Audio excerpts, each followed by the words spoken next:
I want to take a look at the balance sheet identity so we can get a better understanding of some of the uses and sources of cash. Now, you may recall that the balance sheet is a sheet that has two sides to it. The left-hand side has assets, and the right-hand side has liabilities and equity. And it's called a balance sheet because these two sides must balance. So if we go down to the identity here, current assets plus fixed assets, okay, current assets being cash, accounts receivable, and inventories, plus fixed assets like plant and equipment, has to equal current liabilities. Current liabilities are made up of things like wages payable or taxes payable, things that will come due within the next year, plus long-term debt plus equity. So let's do a little manipulation here and let's see what we get. Well, what we can do is we can subtract current liabilities from both sides of the equation. So we can get current assets minus current liabilities plus fixed assets equals long-term debt plus equity. Now, if you combine these two terms here, current assets minus current liabilities, this is net working capital. So net working capital plus fixed assets equals long-term debt plus equity. Now, what's net working capital made up of? Net working capital is going to be cash plus accounts receivable plus inventories minus current liabilities. So let's see what we can do here. Let's substitute all of those in for net working capital. So we have here cash plus accounts receivable plus inventories minus current liabilities equals long-term debt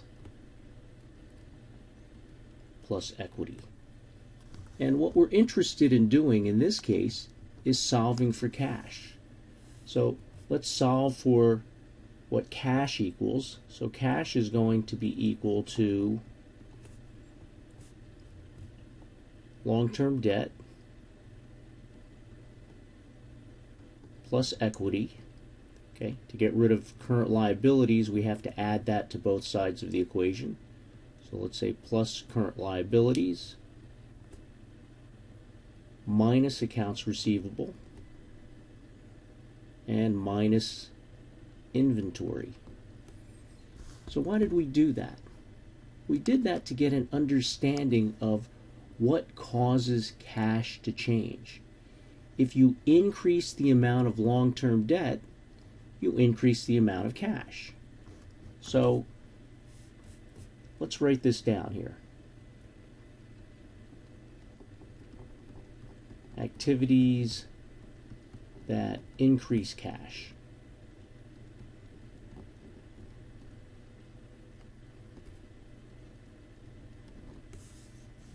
Okay? If we increase long-term debt, that is, if we borrow money, if we issue bonds, if a corporation issues bonds, that increases the amount of cash. If we increase the amount of equity, that is, if a corporation issues new shares of stock, that also increases the amount of cash. Now that makes sense, right? You issue shares to the public, they give you money to buy those shares, and that increases the amount of cash. If we increase the amount of current liabilities, how can we do that? Well, if we can extend our accounts payable, all right, if we can extend our wages payable or taxes payable, then that's going to increase the amount of cash. All right. If we can reduce the amount of accounts receivable, right? Accounts receivable are what someone owes us, the credit we have extended to them to buy our goods and services. If we get them to pay sooner, we would have more cash. And if we sold our inventory, so if we reduced our inventories and we sold them, we would increase the amount of cash. And then the reverse is also true. Activities that decrease cash.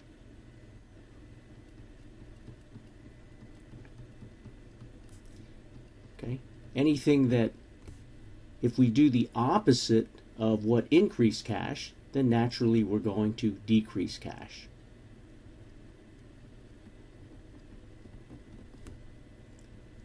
So again, let's think about it. If we reduce the amount of long-term debt we have, right? If we pay off our bonds, if we, if you're talking about a personal level, if you pay off your mortgage, how do you do that? Well, you're going to take cash out of the bank and pay off your mortgage. So that's going to reduce your long-term debt, but it's going to reduce the amount of cash you have. All right. If a corporation chooses to buy back some of its shares of stock, that's going to reduce the amount of cash they have. So if they reduce their equity, that's going to reduce their cash. If they reduce their current liabilities, again, if they pay off some of these current liabilities, they paid their wages or their accounts payable, or they paid taxes payable, that's going to reduce the amount of cash. If they increase their accounts receivable, so if accounts receivable are growing, now this will become cash at some point when people pay them off, but you're extending credit to people. And if you increase your inventories, you have to pay for those. So when you're thinking about managing your money, managing your cash flow, okay, certain things will increase the amount of cash you have on hand, and certain things will decrease it. And by going back to this balance sheet identity and doing a little bit of manipulation, we can see which factors increase the amount of cash we have on hand and which factors decrease the amount of cash we have on hand. And this is important because in short-term financial planning, we're going to be interested in looking at the cash conversion cycle, the operating cycle. We're going to need to understand what factors increase and decrease cash.